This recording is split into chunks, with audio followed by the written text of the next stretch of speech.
Even if you try. Even if you tried. ولو حرصتم. Even if you did your best. Yes. Still, you will not fulfill the fair, the justice that has to be there between your wives.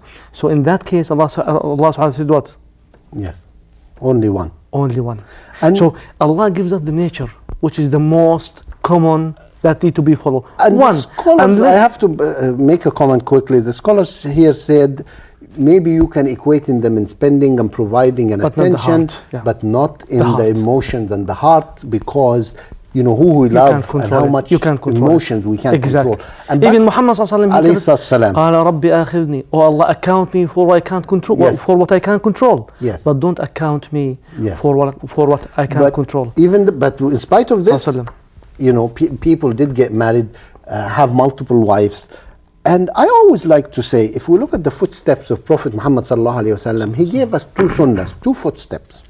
One, he was married to a Sayyidah Khadija for 25 years. Without having another wife. He didn't have another wife. And people would come to him and say, it's acceptable in our society and community. Even she was older than him with 25 years. 15 years old. 15 years older. 15 years older. And people tell him, now she's old and you're young and it's acceptable. Why don't you have a second wife? You know what he says? He said, I would not hurt her feelings by taking a second wife. Subhanallah, sallallahu alayhi wasallam.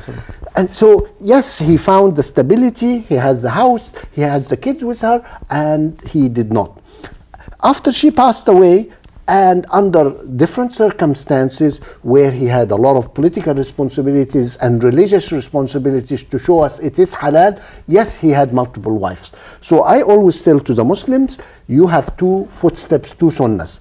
If you're settled down with your wife and you have a wonderful wife and wonderful children, follow this sunnah and stay with your wife and live happily ever after. Under circumstances, you're not settled down, your circumstances is different, Rasul sallallahu alayhi wasallam and Islam give you a second option. Two options. Yes. Divorce her or have another woman. Even though give her a choice. Oh yeah. More important is the choice. Yeah, even more. Like, look, I like what you said about Khadija radiyallahu anha.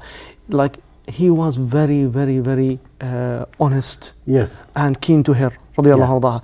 Even after her death, for the past of his life, he get used to send gifts to her friends. Yes. And even Aisha, she get jealous about that. Yes.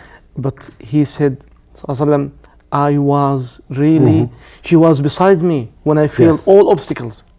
She was beside me, helping me with her money, with her wealth, with herself. Yes. So I will never forget what she's done, what she did to me. You know, in discussion, and women, whether it's a Muslim woman or a non-Muslim woman, a woman always says it is very hurtful and she would prefer a divorce. Exactly. And in Islam, let's look at the Islamic option here. You know, the guy, for whatever reason, and some men have different reasons. I don't want to go down that, right? He married a second wife. Now the first wife finds out and she gets upset. She has the right to ask for a divorce. And in Islam, what happens is when you divorce somebody, there's a cooling period of 3 to 4 months period.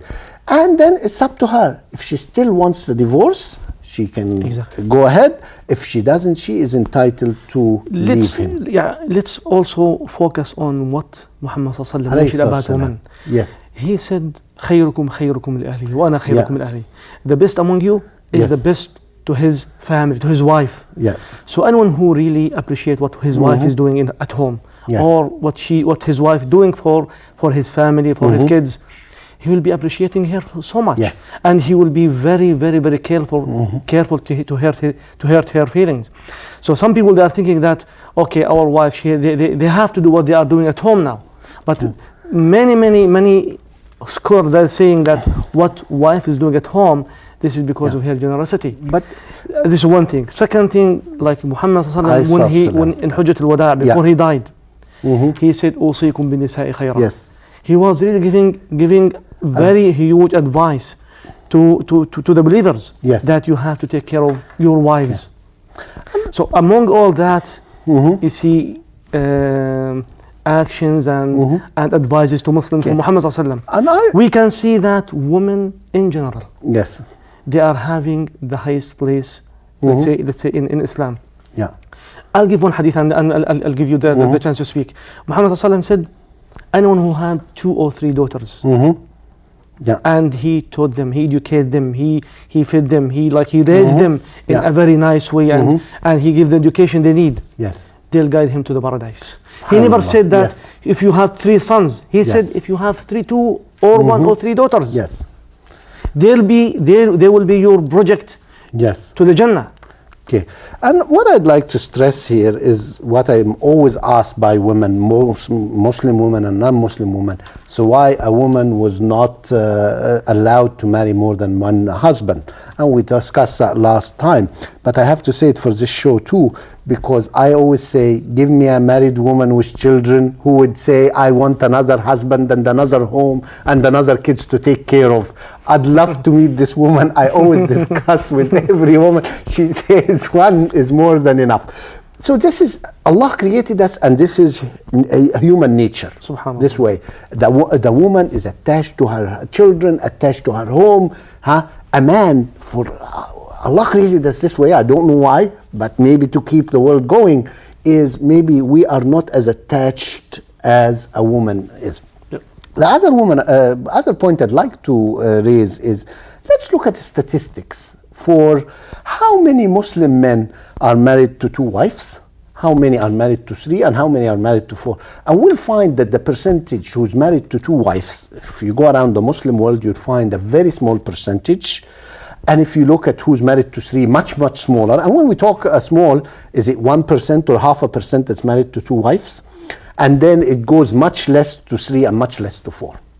If we look at this statistics to how many men in the Western world who's cheating on their wives, would we find the same statistic? So one, it's legal, he's married to the second lady, and the second one, for whatever reason, men do cheat. The thing is, even though in the Islamic way, even it's very much, you can say it's a very much professional way, because Islam, he managed the relationship between man and woman, and he gave the right for both women. But statistically, it's the same. No. But the problem is in the second scenario, while many men, they are cheating their wives and they have many relationships. As we agreed, this is really, we are sacrificing the rights for the second woman. Yes. But Islam, he really gave the man the right to have many, let's say 2 or 3 women, but this has to be through the marriage, and this will reserve and keep the rights for the second woman or the third woman. Yeah, but I like even to look at it just from a statistical point of view. There are men in this Western society who are cheating on their wife for whatever reason. I'm not going to go why. And if you look at this percentage and look at the percentage of maybe Muslim men who's married to 1 woman, and you might find it the same. Human nature, the only difference is Islam legalize it. Yes, protect it. Yes. And make it legal, make it like in the eye of everyone. Yeah. And the other is a mistress that has no rights and nothing. So much to discuss. Look at that, which is, there is a part which it hurts too much. Like when you have 10 million people, 10 million child, they don't know their father. Yeah. They don't know their mother. They are in shelters. I know. There's so many social problems to deal with. We've run out of time. I know this is a great topic, and I know it's never easy. Every time I discuss it with friends or relatives, it's an issue that, there is no right or wrong. Please visit our website, www.spiritofislam.com. Please support the show. We need your help. We need some financial help. We need your ideas. We need your feedback. So write to us. And if you'd like to come on the show and discuss these issues, please come on. Thank you very much. Wassalamu alaikum wa rahmatullah.